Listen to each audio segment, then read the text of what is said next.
Okay, so by way of introduction, Martin did a nice job of introducing me. My name is Ben. I've been at the University of Colorado Boulder for about 17 years now. I teach in the philosophy department and the environmental studies department. I have been working on environmental issues and environmental ethics issues for just as long, if not longer, and I've been an active member of the environmental ethics community, doing all sorts of different things. I edit a journal called Ethics, Policy, and Environment, so I have a lot of articles come across my transom that are on a range of different topics. I was, for 3 years, well, actually 6 years total, administrator, the president of the International Society for Environmental Ethics. Ken is a member of that organization. And I've been working on these topics with many, many people around the globe for quite a long time. Well, the way I wanted to start off here, and I'll let Ken introduce himself as soon as we start talking, but the way I want to start off talking was, actually, do you want to introduce yourself first, and I'll go back? I don't know. It's up to you. I'm not sure what you're doing. So.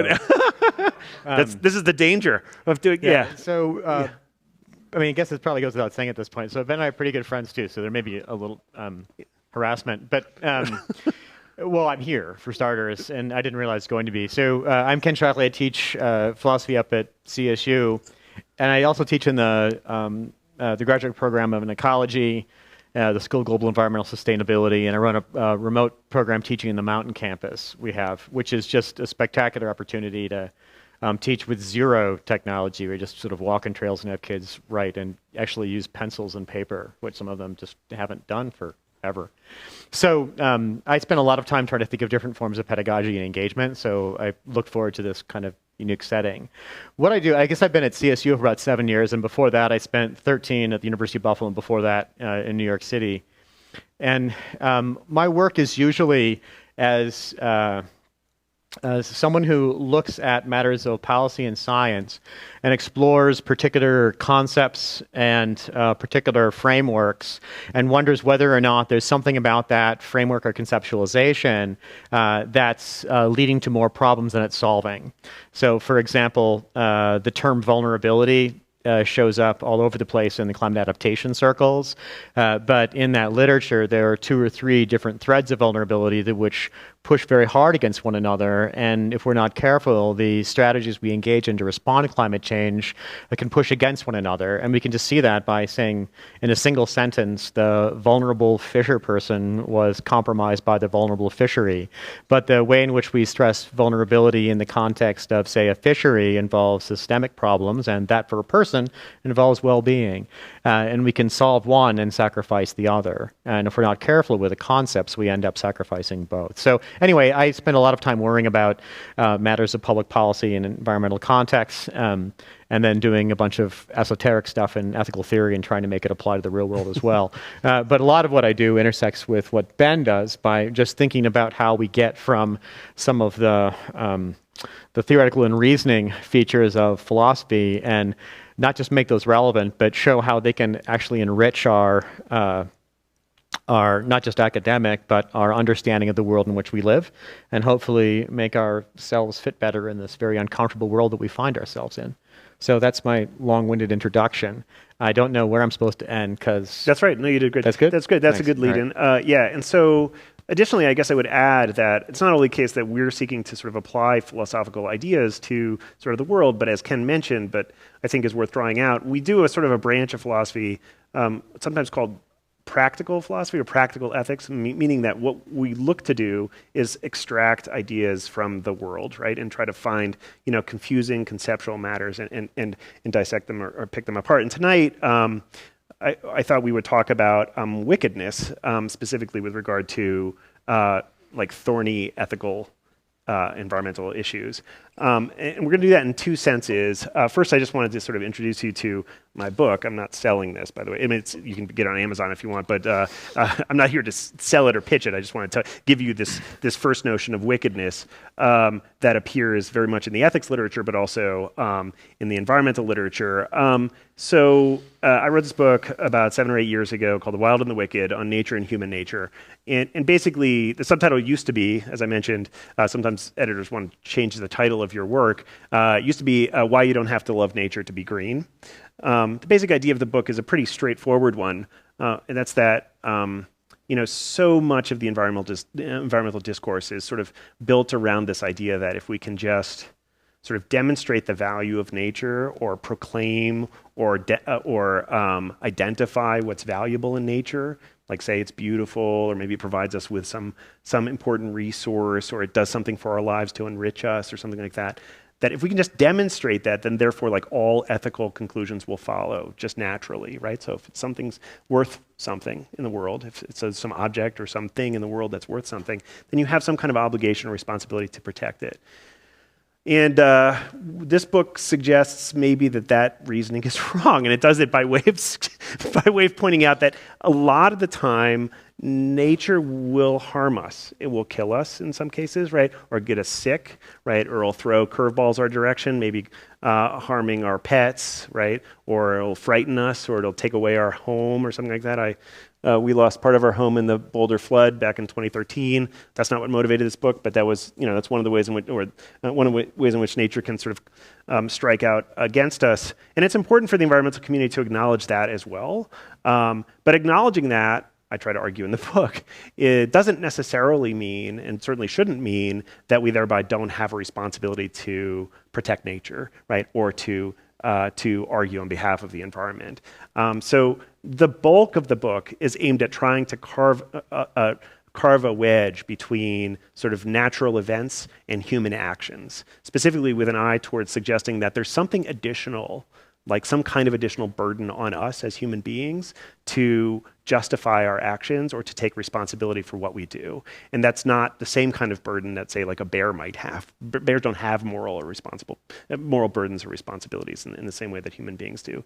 The key case that I use to explore this problem is, you can just imagine sort of two separate worlds, right? One world in which there's all this wildness and all these kind of bad things happening around you, like hurricanes and tornadoes and wild animals attacking and so on and so forth. And this seems like a pretty horrible place, but you can imagine a comparable world, right, in which there are a bunch of wicked people doing very bad things, right, to one another, creating the same amount of pains and pleasures in the world and so on. And I sort of ask at the end, where would you rather live, right? The question isn't which is a better world, because the betterness of the world is determined by how much happiness or pain or pleasure or pain is generated by either wildness or wickedness. But what I've tried to argue through the book, and you'd have to read the book for the full scope of this argument, is that the wild world is far preferable to the wicked world. That's the first sense of wickedness that we wanted to introduce. But there's another sense of wickedness that relates much more directly to a project that Ken and I are working on right now. This is sort of comes out of the wicked problems literature. So by way of suggesting that Ken and I are using this opportunity to think through this problem, I'll say we have in the past year presented 2 separate papers on various wicked problems and risks. One regarding like COVID masking policies and COVID altogether and whatnot, and another regarding solar radiation management. We just recently presented a paper on that. But some of the ideas for this book that we're working on now are coming out of that work. So I want to set that up a bit, and then I'm going to give the mic over to Ken. The way to set that up is basically first to start thinking about how we often think about environmental hazards. And generally speaking, if you talk to people in the policy literature or in the governance community or in the business community, the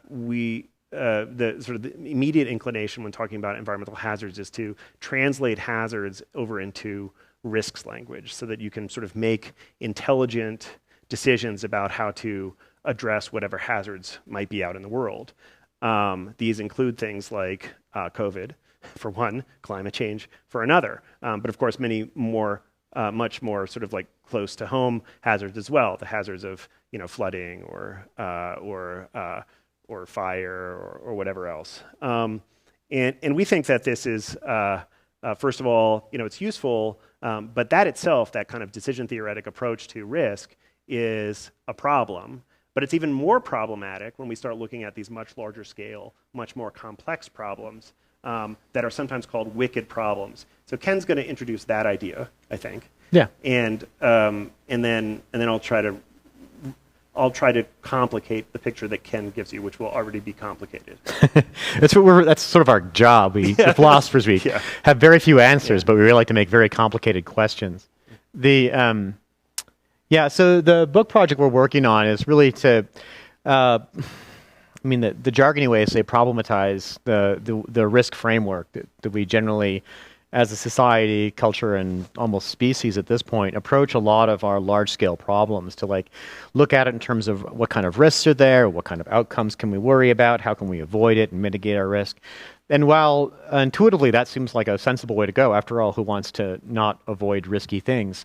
The challenge is to figure out what we mean by risk and hazard, and whether or not that mindset is the most sensible in any number of metrics way to go as we approach some of these grand species level challenges that we're framing the world with.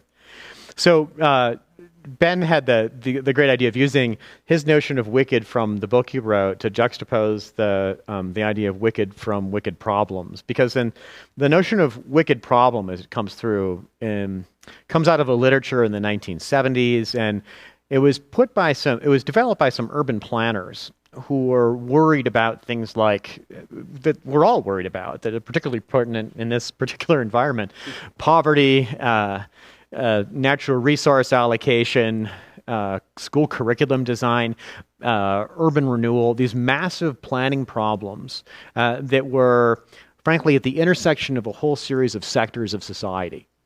And the thought was there was something about them that was different because of their scale and their scope and a whole bunch of different things, and then they spend an article working this out and give this laundry list of about 10 suggestions for what might identify these wicked problems. But one of the striking features of wicked problems that shows up, that we'll talk about for a minute here, is that wicked problems are supposed to be problems that can't be cleanly characterized in a way that doesn't presuppose a certain kind of solution. Now, that's really just to say that if I walk in and something's a so-called wicked problem and I claim it so and I say, here's the problem, as soon as I characterize it, I'm limiting the kind of space and options that are available. And if I try to answer it according to how I understand it, that's going to cut out different sets of options and restrict them in certain ways. Now, that's all very abstract, and there's a couple of examples, and the problem isn't getting us to talk; it's getting us to stop. So I'll try not to go on too long, but they're kind of fun examples, I think. One comes from this work of a guy named Brian Norton, and it's probably a little pertinent, maybe slightly too close to home. But let's suppose you were trying to figure out what the water quality was, so you could determine availability for distribution between two communities, one upstream and one downstream. If you asked of these communities, how shall we measure your water? So you could determine that. The upstream community, let's just call it, say, Colorado, to pick a random name, and they'd look at the particular ebbs and flows, the particular water quality in terms of the turbidity of the water or the actual content of the water in situ as it's stated. If you look at the downstream community, call it, say, Arizona, you'd look at the whole nest of water, the whole watershed, the whole reach, as they would call it. In that context, you'd recognize the kind of demand and structure of the water. Now, if I didn't have those obviously not so arbitrarily chosen names attached to it, right, you could think that either of those might be a legitimate way to frame the understanding of water distribution. But in either way that I frame it, if I set up the water in terms of the quality of the particular water available here right now versus the overarching demand, whichever one I set up will determine the scope of solutions that are available. It'll turn out to be, in one case, that, well, the clear way is to figure out what the quality of water is downstream as well as upstream. There's no obvious decider between those two strategies. So if that seems like too bivalent, because I feel like it's a little bit tight, here's one. When I worked at Buffalo, in Buffalo, we did a lot of work with groundwater remediation. I found myself working with a bunch of environmental engineers, city planners, and architects, and that part of New York has a spectacular density of Superfund sites. Like the original Love Canal is right there, and the city of Buffalo is a little bit from Love Canal, but it's got some problems. And several of the areas around some different canal, but around some old canals in the area are very heavily polluted with ground contaminants. They're technically brown sites, and so brownfield sites. And so we were looking, and through this project attached to, we were taking oral histories of people and asking their history of the area and asking questions like, what would it take for you to be happy with the water? Just something really open-ended like that. And I'm not the oral historian with the skill on it, but we had evidence, we had data from other places where we'd expect three kinds of answers. You'd expect people to say, I want to be able to drink the water out of my tap. Or I'd want the water in the pipes to be clean. I want the water system to be clean. Or you'd have people say, look, I want the water in the ground to be so I can go outside and all those contaminants are gone. Now, regardless of what the technology is, those are sort of the three general questions or requests. But we got this other set of questions too. Other set of responses. We get this response. The quality of the water I have shouldn't be changed by where I happen to live. Right? So the thought was, when you ask about water quality, the first response was, where I live shapes how my water is, and that just ain't right. And the other was much more aggressive. And this was from an area in Buffalo that had gone through a lot of failed attempts at urban renewal. And they were like, I just want the people held responsible for doing this. We had straightforward appeals to justice that were built into what we thought was a question about where water could be cleaned, right? And you had different remediation strategies. You had put a filter on the edge of your faucet, and that would be enough for some people ostensibly, although no one actually liked that strategy. No one's really happy with, like, as long as the filter's there, I'm not going to get dioxin in my water. No one's happy with that. But then the filtration of the system. But other people were just asking for something very tangential that was sort of like, just make sure the system's fair. Just either make it all good for everybody or get the folk that did it. And the point was that however we frame that question, if we were to specify it any further, we would be presupposing certain kinds of answers. Right? So if we said, look, what we really need to do is make sure we fix which is what everybody does in these cases. We go through all these processes, and the city government will go through, and then you'll have a better filtration plant. That's the way they can fix it, and they did. But if we respond that way, if we ask the question, would the filtration system fix your problem? And some people would say yes. Most would say yes. But a lot of them would say yes, but be thinking that we answered the wrong question. We responded the wrong way. The framing of the problem was just out of sync with reality, just as the framing of upstream and downstream are out of sync. And one of the things that wicked problems are getting at is when we say, what is the problem, we're just misspeaking. We don't have a very good indexical of they or a. It's not a problem or the problem. It's more like, what is the general area in which the problem might be found, right? And then the different approaches and dealings with that give rise to it. Other features of wicked problems are equally messy. I almost said problematic. It's kind of a problem in itself. But the real worry that Ben and I came at with this wicked problems literature is what I just described is what in sociology is often called a framing problem. It's that you have all these different frameworks in which people approach these issues and that they don't always fit well together. That's fine. So what's the word wicked doing? I mean, at some point it just seems like I'm putting my foot down harder and saying it's a wicked problem. It's like a point of emphasis. It's like super complicated. Not just complicated, but wicked complicated with a slight Boston accent. And you end up with that complication doing a lot of work, but the term wicked doesn't.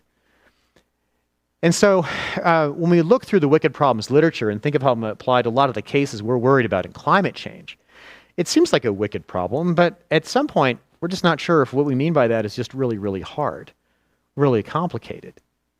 But in the background, it seems like there is something else there. There's something about the uniqueness of the problem. There's something about the social interactions. And all of this complexity literature and all of the framing problems seem to be looking past it.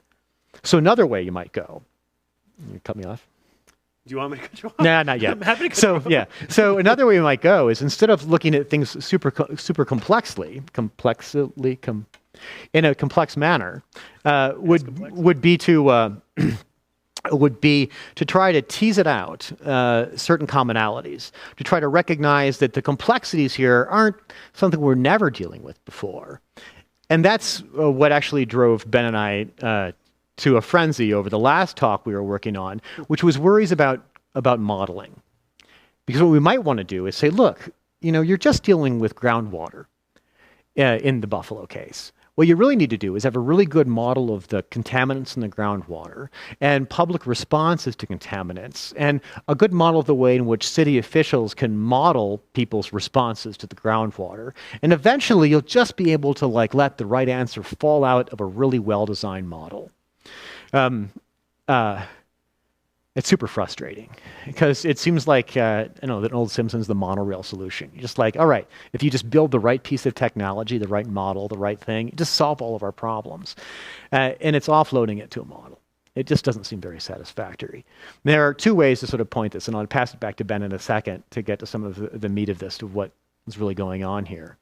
But if we give up on complexity with the wicked problems, we might try to bring it back in a more rarefied form in the model case. So we just need a model that captures all of the features that are relevant to the case, all of the human interactions and all that stuff. Now, eventually we end up running across the problem called Borges' map.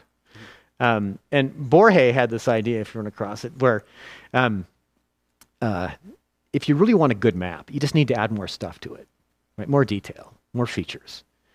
Now, the problem is that at some point, if that's your quality for what a better map is, the best map is exactly the same size as the universe. And that's great, but it's not really useful or buildable. And at some point, we have to find an optimization. So anyways, that's the problem of Borges' map. But I'll skip a bunch of stuff here and just, so there's one step further. There's one problem with the Borges map case. And that's that there's one thing you can't include in Borges' map. And that's the person recognizing that it's too big to use. You can't include in the map the reader of the map. You can, but then you have a reader of the map. And you can iterate that until, as one of my advisors once told me, your head explodes. It just keeps going. It keeps going. You can't. It's a logical problem. And it seems like a philosophical trick, but it's not. And it turns out that we think it's super important in cases of planning and policy.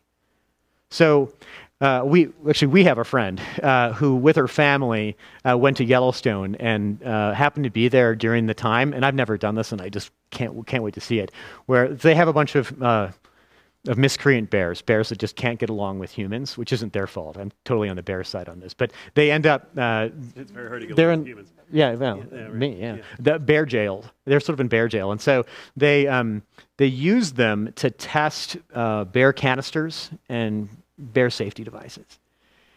And so Katie and her family were there, and when they did this, and said it was great because there were people literally with notepads, watching and taking notes on what the bears did. Now, keep in mind, these are people who have either small investors or scientists who've put their money or their name on the line with all right, I've got the new canister. This one's going to work, right? They planned it, they designed it, a lot of effort into this thing. It's designed for bears, right? They put it in there and they almost never survive. Bear's going to get it, right? It's just a matter of time. And this isn't to say that bears are smarter than they're expected to be. We know how smart they are, or how strong they are, or stronger than we thought. We know how strong they are. Is we just can't predict them. They just do what bears do, and we don't know exactly what they're going to do. And it's to create the surprise, the ingenuity, in some sense, of the bears that are doing the work. So just the parallel here, right? You're designing a bear canister, well planned, all expectations are in place, but what you can't plan for is the weirdness of the bears. You don't know what they're going to do. Or as my dad said when we used to put fence around the garden, you can plan all day to keep the squirrels out, but the squirrels have all day to figure out how to get back in. You know what they're going to do, but you know that squirrels are just going to be a little surprising. And both these cases are, they're not super smart, but give credit where credit's due. Squirrels aren't totally dumb, and neither are bears. But the point is that they do surprising things. So do humans. We're much better and much worse, depends how you look at it, right? We're both spontaneous and ingenuine, and we're also smart, and we also are, malefactors occasionally as well. Last story, I promise. So growing up in the 1980s in Wisconsin, there was a referendum for helmets, for motorcycle helmets.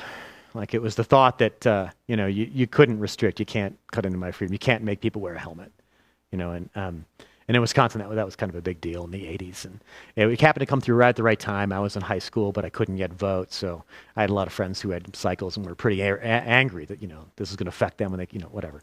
Anyway, the argument that eventually made the referendum pass was the thought that everyone's insurance was going to go down by, like 75 cents or something if it turned out that we put this thing through. If you put in a mandatory helmet law, and we shared the cost. So the insurance, and if they ever want somebody who does risk analysis, it's sort of built around that field, right?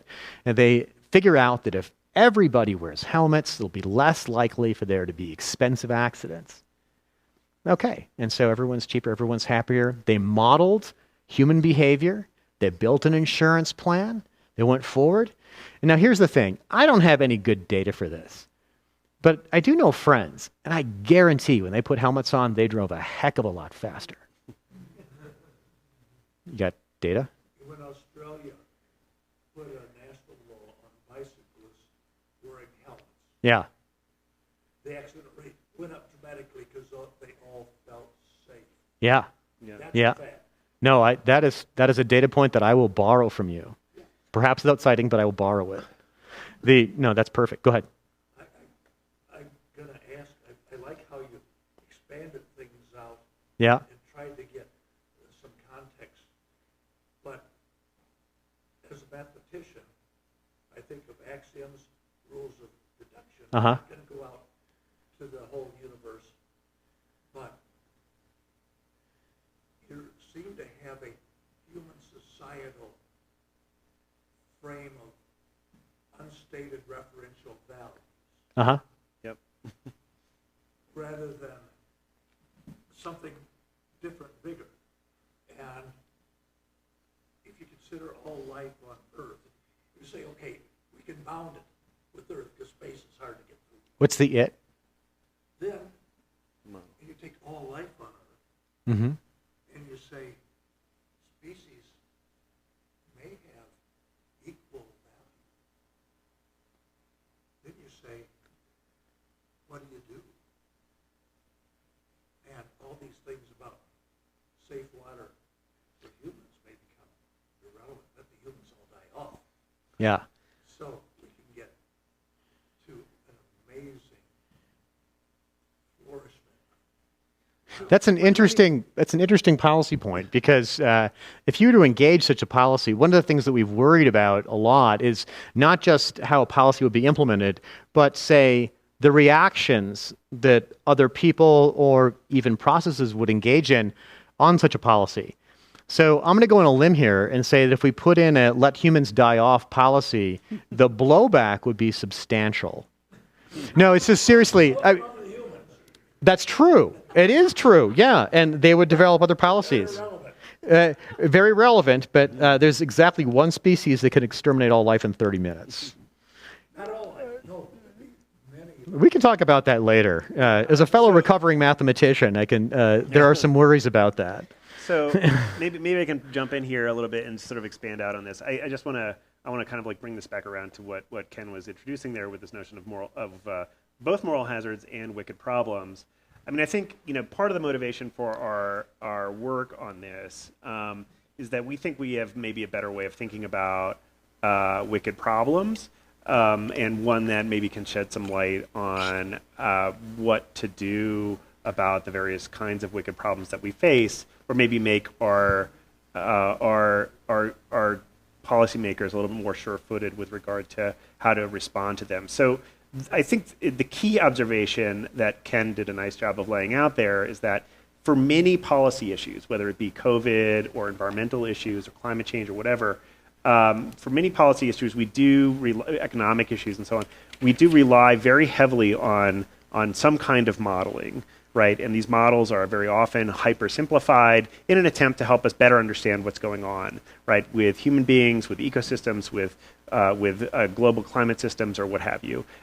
Very often, by virtue of the nature of modeling, these end up being extremely determinate systems, right? That is, they're closed. They're closed systems in which essentially nothing moves, right? We simplify them, we set them stable, so they're ceteris paribus models.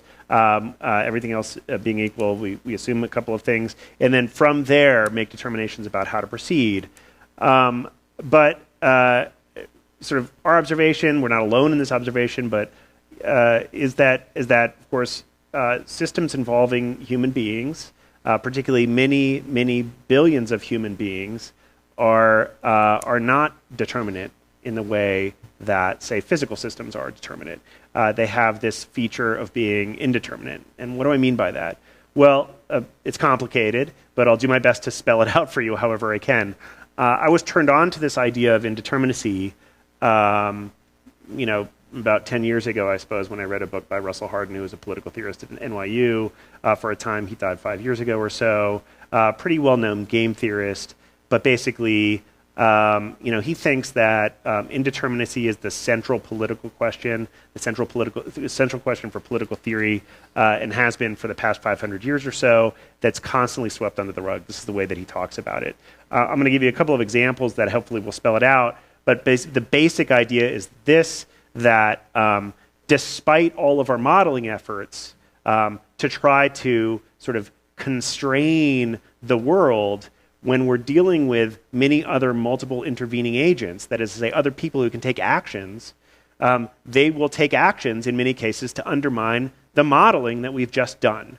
Right. So that's just a fact about social entities like human beings. When we take some action, whether it's to raise the interest rates, right, or to impose some kind of emissions restriction or a masking requirement or something like that, people respond to it. Sometimes they respond positively, and sometimes they respond negatively. A couple of things I should say to add to this bit. I've done some work on this, not on wickedness in the past, but a lot on moral hazards, a lot on indeterminacy, addressing the way in which institutions respond to large-scale wicked problems, as well as individuals respond to large-scale wicked problems. I think there is an ongoing discourse in the environmental community about whether you and I should try to independently solve problems like climate change, maybe by biking a lot, or reducing our carbon emissions, or putting solar panels on our home, or eating vegetarian, or something along those lines. And then there are larger sort of institutional level things like whether or not, for instance, Germany should stop buying oil from Russia, or the United States should provide weapons to Ukraine. And these kinds of things go on. These are all kind of wicked problems that I think we don't have a very clear grip on, in part because we repeatedly fail to acknowledge the extent to which intervening agents take actions to thwart the models that have just been produced. So Russell Hardin identifies two aspects of what he considers to be the central two aspects of indeterminate problems, or indeterminacy. He says basically you're looking at problems that are essentially complex. They involve more than two actors, so it's not just two, say, opposing players, let's say, in a game, as often is modeled in game theory. And also, so there's complexity is the first bit, and secondly, all of the actors playing are in some respect strategic actors, right? Which is to say they have some orientation towards success or winning or something along those lines.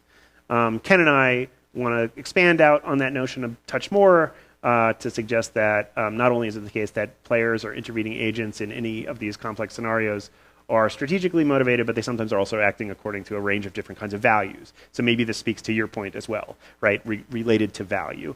That is to say that sometimes we act according to a range of different kinds of social norms, right? We have norms of etiquette, we have religious norms, we have beliefs about what's valuable, and all of these motivate us to take action, sometimes that are not self-interested, sometimes that are not always strategic, but they very often work to counteract the modeling that we may have done about how the world is going to turn out. We have seen this, as I mentioned, with COVID masking policies. We impose a policy to try to prevent people from spreading COVID, and the reaction is across the map, right? We just don't know how people are going to respond, right? They're responding in part to the imposition of a rule. They're also responding in part to some kind of commitment or belief or trust in the various different COVID models that were released at the same time. Similarly, we see different kinds of reactions to emissions restrictions, right? Some people take these to heart and they change their behavior. Maybe they even act in such a way that they maximize their own personal utility by taking advantage of tax benefits and getting an electric vehicle. But other people find this to be offensive, contra to their whatever their identity commitments are, and they buy a gas-guzzling Humvee or something along those lines, in part as a response, maybe taking advantage of the fact that whatever reductions in fossil fuel consumption one portion of the United States might be making, that will have price effects in other parts of the United States, thereby making fuel cheaper for them, arguably, right? Similarly, I mean, you see this happening at the country level, you see it happening at the individual level. Basically, the project that we're working on now is one in which we just try to reframe the wicked problems literature in the context of this question of indeterminacy, with the objective of saying, understanding humanity and understanding people and the various different reasons that people bring to bear on the decisions that they make is a much more important project for people in the environmental community than it is for us to get the modeling right. It's important to have some idea of what's happening environmentally, but if we just think that this is like we can just sort of like math our way out of this problem and not factor in human decision making, then we're sort of like going down the path that Ken was suggesting we were going to be going down. Yeah. That's my attempt to bring it back to. No, that's good. That's good. It's faster than I could have done it for sure. Yes, you do have a way of going on, but that's good. Yeah. So right. I mean, I think at the end of the day, what we're looking for is a different way of thinking about humans' engagement with the broader world. I want to say more than human world, but it's a human and the combined human, more than human world that doesn't involve simple probabilistic risk analysis or determinant structures where we're trying to map out the world and then figuring out how it's going to go. And that's just an appeal to epistemic humility, to realize that we can't just know how things are going to go any more than, I mean, I can know exactly what my kid's thinking, and I certainly can't know that about 8 billion people on the planet. Even if I could, it would seem somewhere between a failure of humility and impolite. But also, it also points us toward less individual decision making and more institutional responses, right? That's sort of the positive line is in this. Like, we can think of institutions, organizations, states as things that figure out how the world's going to be, what policies to put in place. Democratically robust institutions. That's it doesn't even matter really for me. Maybe you care about that. I do care about that. I mean, I care about them, but not about that here. I think any institution you'd worry about this. Like any institution that's trying to figure out how to develop a plan is all I care about in this context. I worry about it. I worry about the institutional level because if it's a case that you have a top-down executive who is making a decision on the basis of a model, they're acting essentially as an individual. And what you want to have here is some mechanism by which reasons are considered. It's got to be the case, right? Yeah, you missed my punchline, but go on. Oh, that's your punchline? No, not quite, but close. Okay. They're going to converge. The jokes we tell in philosophy are that they're super fun. Yeah, they're super funny. The drive down here with us was hysterical. For us, really, really funny people. Yeah, to ourselves. Yeah. So anyway, that's right. No, I think that's right. But I think institutions shouldn't be modeling about the future. We should be trying to develop support systems so that we can develop the right kind of reasoning structures, which is what Ben was pointing to. Yeah. Anyway, that's the gist of what we're talking about. We don't agree about everything. Yeah. But we agree on most things. Most things. This is the thing. Yeah. We do. So that got confusing because we dropped words like epistemic at the end there. But we are happy to explain that. If you guys have questions, I think it's been about 45 minutes, so I don't want to go over our time. Yeah. If you have questions, evidently there's a mic, a man with a mic.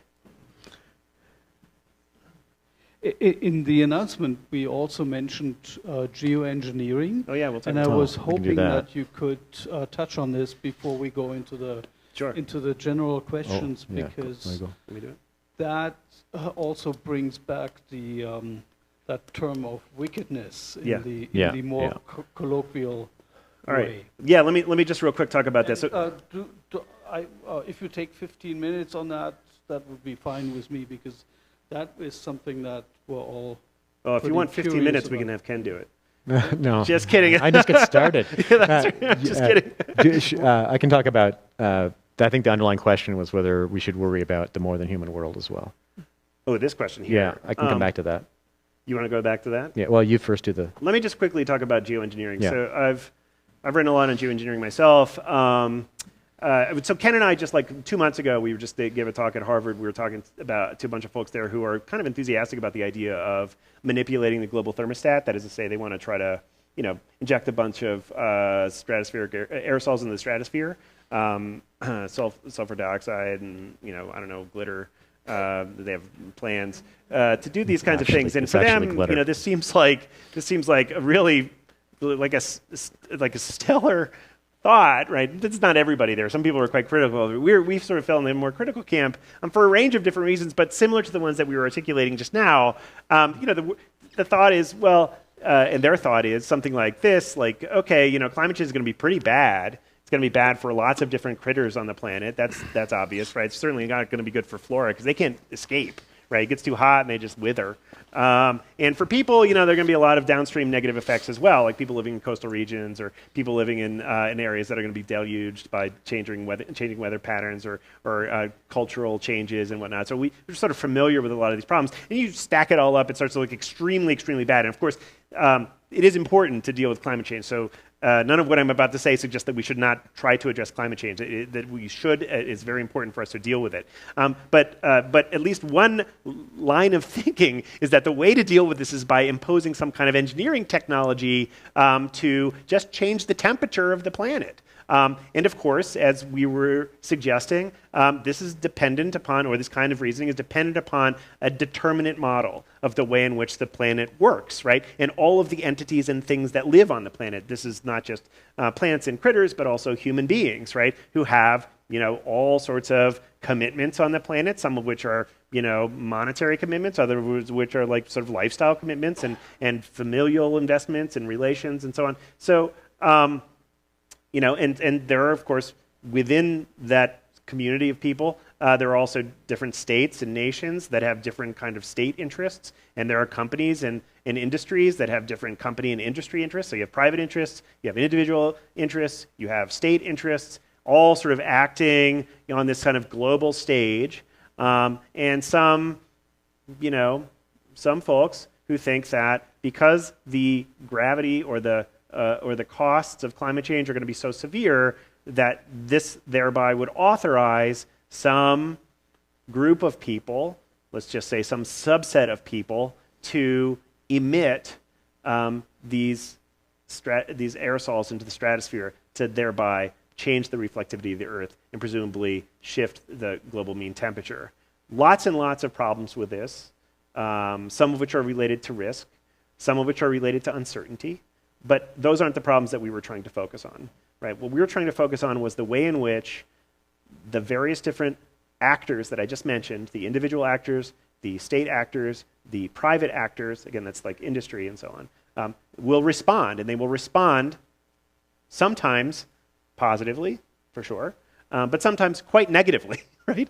Maybe in a way that we just don't want and we don't anticipate. So basically, the idea that we were presenting there was that if we are to go forward with a project like this, it is entirely conceivable that we will be agitating this range of this community of actors at the state level, at the institutional level, at the private level, at the individual level. And that will have downstream effects that are not anticipated by the model because the model cannot factor those in, because the model ends up playing an important role in their decision-making, their strategic decision-making about what to do. It's worth pointing out that, injecting stratospheric aerosols and changing the climatic conditions of a country is only 2 or 3 steps, and they're reasonable legal steps away from engaging in environmental conditions that change a country's ability, which is a war crime.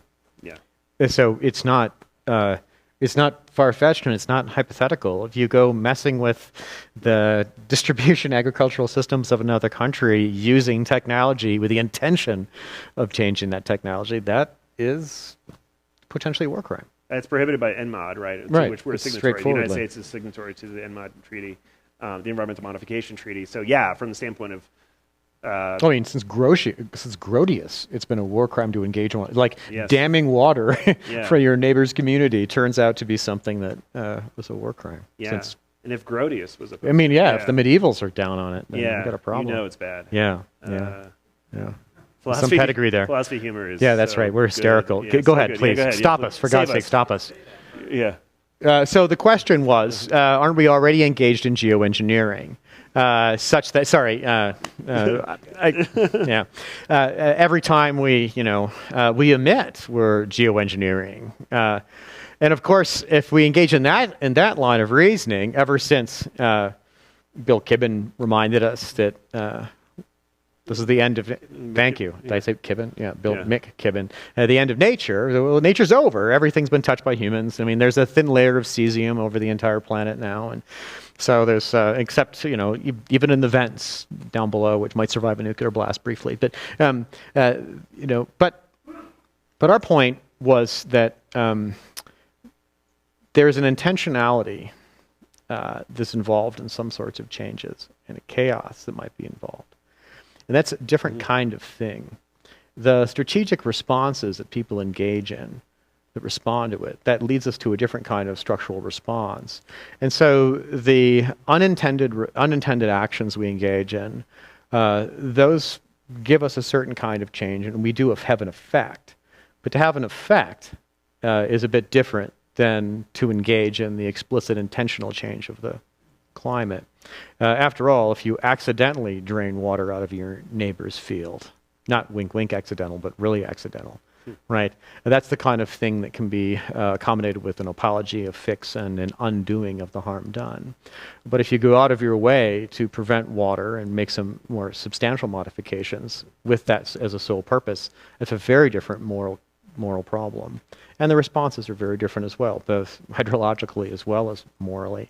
Go ahead.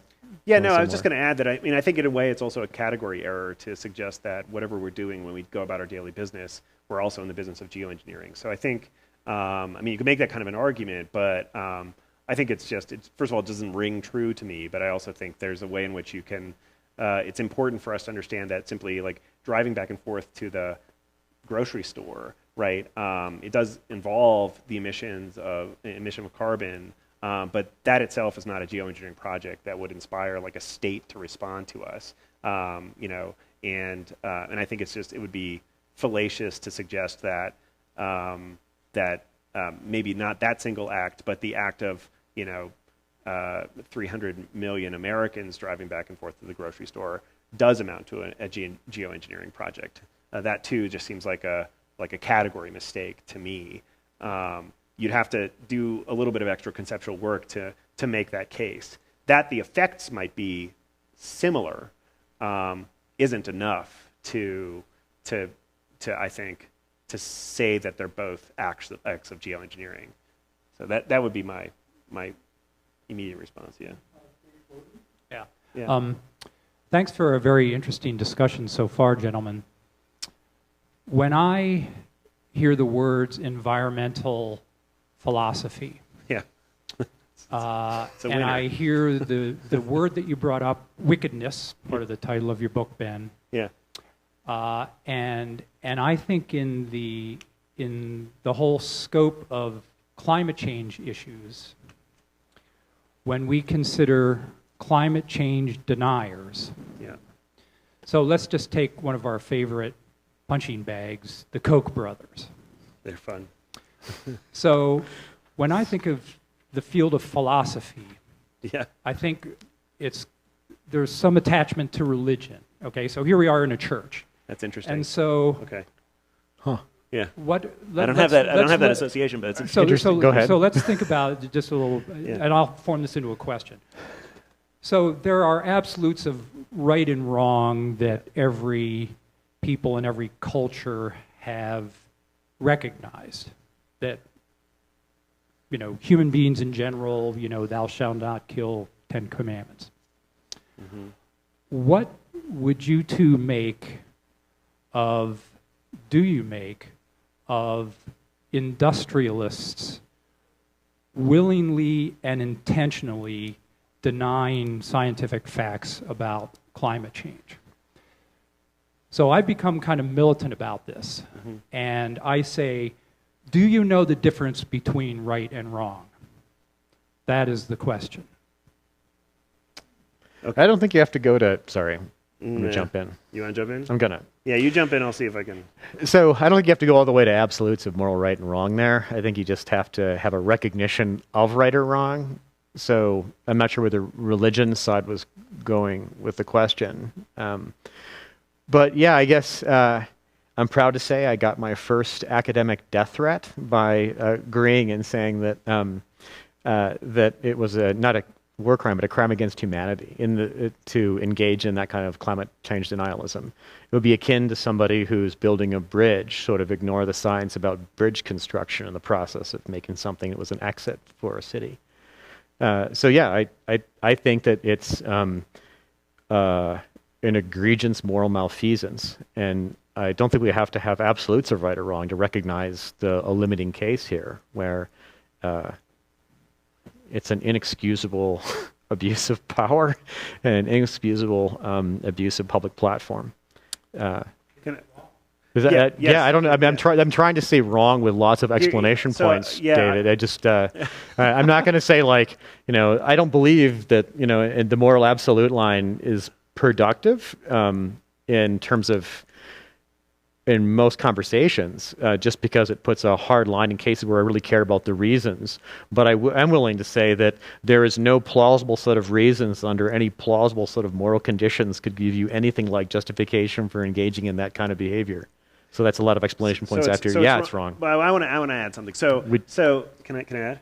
Yeah. Yeah. So what I was going to say is, I think this is actually a very good reason for people to study ethics, and I think it's also important to, when you study ethics, very much early on in any inquiry into ethics, you will quickly and rapidly find that professional ethicists of the philosophy variety are driving a wedge between religion and philosophy, largely because the effort is there to offer some kind of secular explanation for right and wrong, good and bad, virtue and vice, that is not making any kind of appeal to supernatural forces or some mystical belief scheme, right? That's most of what we do.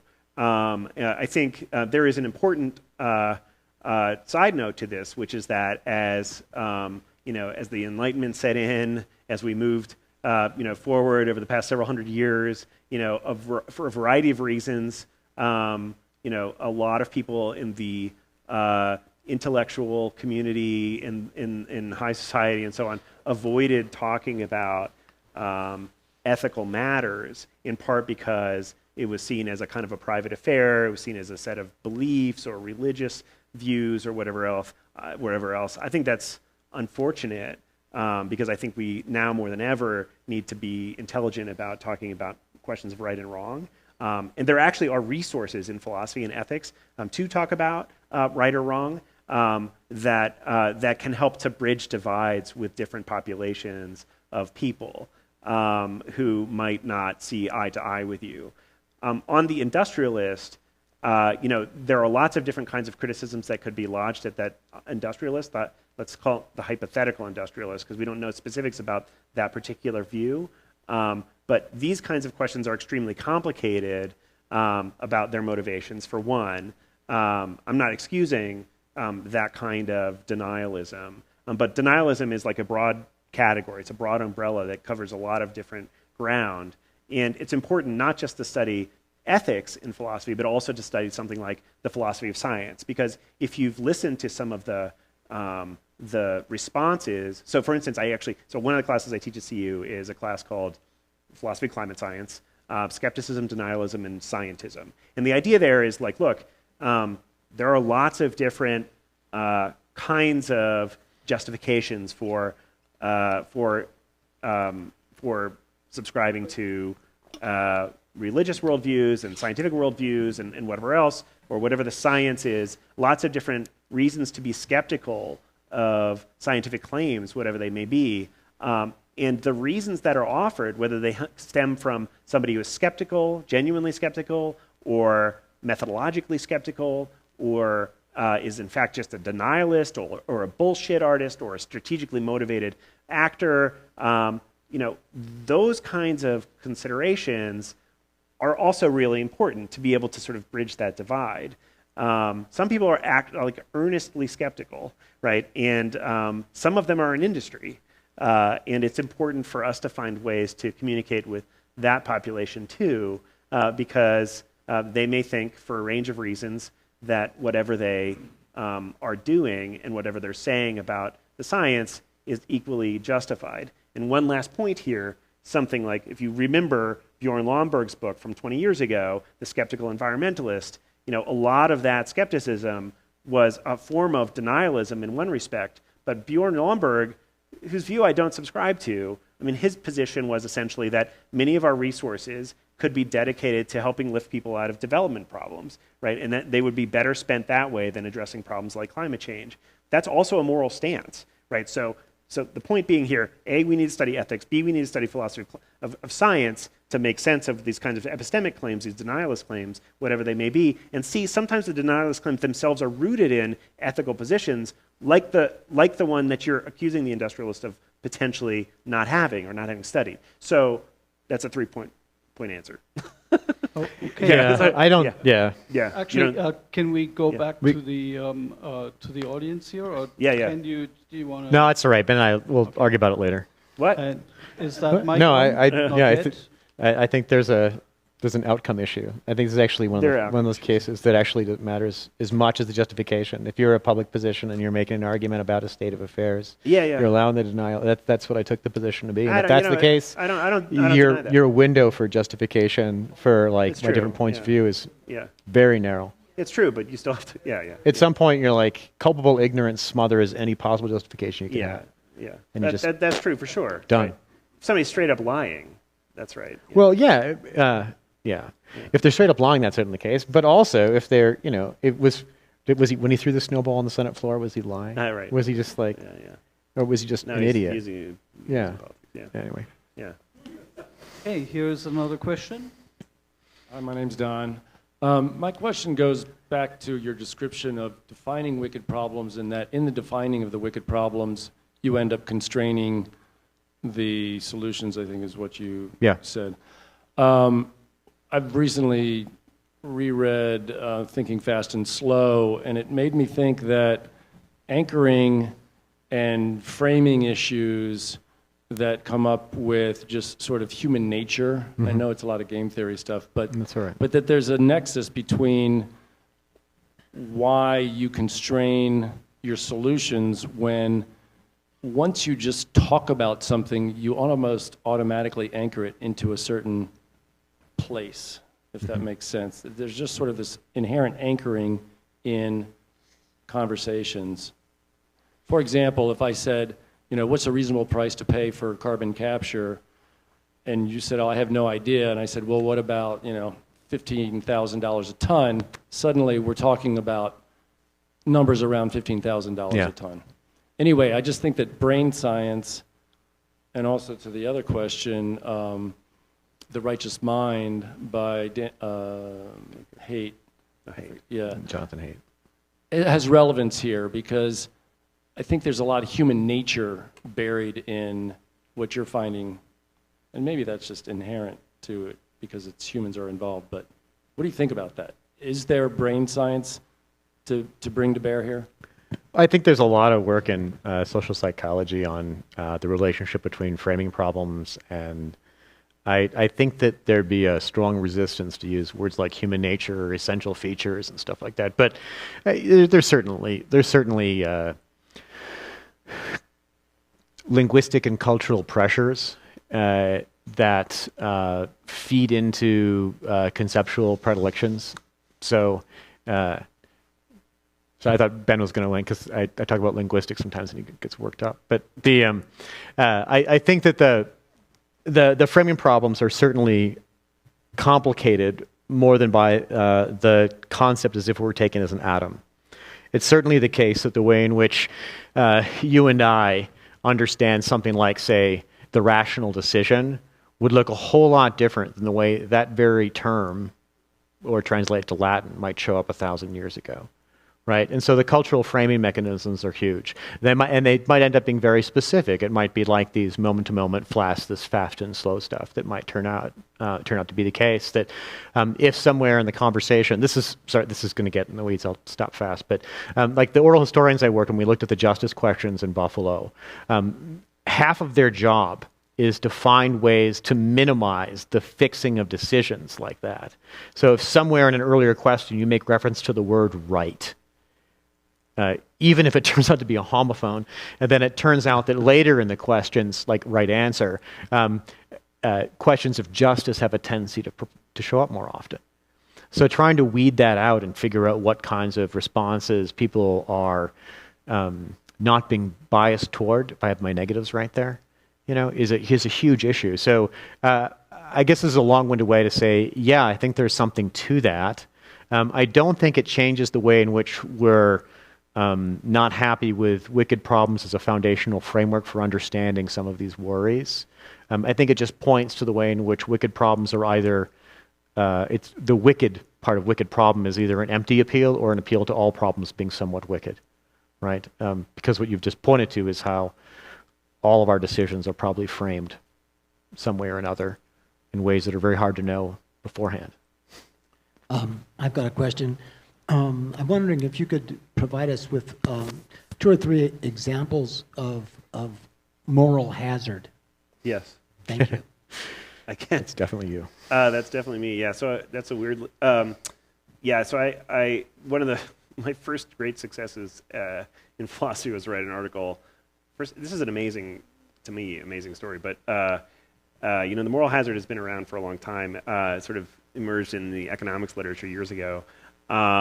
With some work by Kenneth Arrow and Mark Pauly and a few other folks. And it's got moral right in the title. And economists were talking about it for a long time, but for whatever reason, it just was never in the philosophy literature. And the ethics literature, stunning.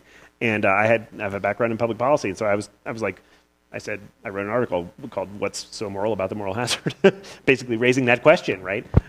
So moral hazards, appear in all sorts of different kinds of contexts. The simplest cases are cases like the ones that Ken was raising with regard to helmet laws and motorcycles and so on. These are cases where, for instance, you maybe feel more secure by virtue of the fact you're wearing a helmet, and so you drive a little bit faster on your motorcycle. Classically, the moral hazard is aimed to describe a circumstance in which an insured agent, upon being insured, increases their exposure to risk, right? So that is to say, you take out insurance on your house, and suddenly you might be a little bit more careless with matches, right? You take out insurance on your car, you might drive a little bit faster, or whatever else. But this has been expanded to apply to a range of different public policy interventions as well. In fact, it's used very often metaphorically in that context. So we talk about things like, the construction of levees in flood-prone areas, right? For instance, suddenly you introduce levees into flood-prone areas, and it would appear that people then increase their exposure to risk because they've been provided this kind of insurance by the government. Similarly, here in the Front Range, right, we encounter circumstances where we have fairly extensive EMT services and first responder services for some of these guys who like to go climbing or parasailing or whatever they're doing off the cliffs up here. They just jump off the rocks, That's not my jam, but they like to do it. And in part, one might argue that it's a less risky endeavor for them, in part because they know that they're going to be rescued, that there are hospitals nearby that can help them. So part of what I argued actually in that earlier work, and there have been some responses to it, but part of what I argued was in a way, of course, the purpose of insurance is to enable us to do things that are valuable to us, like live near the mountains, right? Like live without fear of losing our shirts, like drive without thinking that we could in any moment, right, have no money whatsoever. That's part of what insurance schemes do. That's why we have insurance. I assume you have insurance, right? And you have it for that reason, so you can live a little bit more peacefully. Right? And that's also true about other kinds of interventions like the construction of levees, right? We build them in part because we want to attract people to live near areas that are beautiful, that will so that you can enjoy nature and so on and so forth. That's part of the idea. So my ultimate conclusion was, I mean, it's very complicated, the article that I wrote on it. You're welcome to read it if you'd like. It's kind of fun. But the idea is, like, there's nothing particularly moral about the moral hazard. The way we go about establishing what kinds of interventions to impose, that's what's really important, right? That's what really matters. It's important for us to impose good interventions that are determined through, I mean, I have this kind of shtick where I do think it's very important for us to set up structures where we can democratically decide how, like, intelligently decide, not like corrupt democracy, decide what to do, what kinds of interventions to impose or what not to impose, and so on and so forth. And I think we do that successfully to some extent. Anyway, yeah. I just got a question from the internet, or rather, our online viewers. Matt Dahlhausen asks, can you share your thoughts on environmental romanticism in the environmental movement? Is it the dominant value system? Do you think that will change? Should it change? So it's about environmental romanticism. Sounds like something for me. I'll just take it. Well, as I mentioned at the beginning of the talk, this book is largely about how there are a lot of hazards in nature. And I mean, environmental romanticism is complicated. In a way, it's a body of literature. But part of the idea is, nature on balance has a positive moral valence, right? It's the kind of thing that we ought to promote. And in as much as we ought to promote it, that is to say, be romantic about it, we should, we should acknowledge its value in some way or other. I guess I don't know much more to say about it other than that. I think I think in some ways it gets off on the wrong path, or at least set in environments. Actually, I think I need to intervene here. Oh, okay. I know Matt a little bit. My guess is what he also asks is, we are at a precipice here. Yeah. And we're not talking about enjoying nature or preserving forests just for the heck of it. Yep. We're talking about it so our children have a place to live. Yeah. So that doesn't sound like romanticism. By the way we think about it. But that's that the romanticism part is where the environmental movement came from. Yeah. Or at least that is a plausible hypothesis. He asks, should it still be a paradigm for what we are morally, ethically thinking about? Right. So that sounds like self-interest. I'm gonna. Yeah, go ahead. So I think. I think that there are. It's a tough history to recreate. So where the environmental movement came from, and I'll take like the environmental valuation language that we often use as sort of the centerpiece, because environmental movement can gather a whole bunch of things. But if you take the romanticism, it's hard to think of that without understand that as being more intertwined with the sort of prudential kind of concern over the environment that you might otherwise think. So, there's Thoreau and Emerson out there, but there is also a whole bunch of people cutting down trees in the Black Forest to make sure that there's actually places to stay. Preservationism ends up shifting there. So over time, there's an ebb and flow across these ideas. So thinking of environmental romanticism historically as that piece, I think takes it out of the context in which there was a lot of ebb and flow of very pragmatic readings. And the current state of, I think, what we might think of as the environmental movement or environmental ethics is sort of the academic corner of that. I don't think you can separate them out. So in one sense, do we still need environmental romanticism? I don't think we could understand what it would be not to have it in some level. And that shows up now, I think, in a resurgence in environmental discourse, environmental philosophy, but also in geography and in corners of environmental sociology, where there's a renewed interest in notions like place, like connection to a place as being central to what it is to be human. Not that you have to have your place in some sort of possessive, propertied way, or even that you can't have new places as you move, as a multiple transplanted me is saying. Lots of people move all the time. But the idea of being developing, nurturing, losing, gaining, the connections to features of the more than human world are part of what is in a collection of features of a flourishing life. Like even our colleagues like Steve Vogel, who wrote a book called Thinking Like a Mole, who talks about the human-built environment essential to our understanding of what would be called environmental philosophy, would agree to that this idea of a place is central.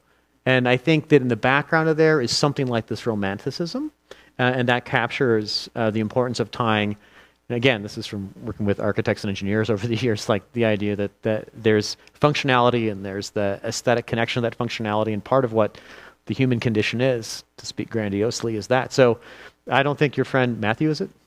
Has to worry. I think we can't help it. I don't think we could imagine it not. But we're coming up to the last question, and then we'll wrap it up and continue the conversation out there. Okay.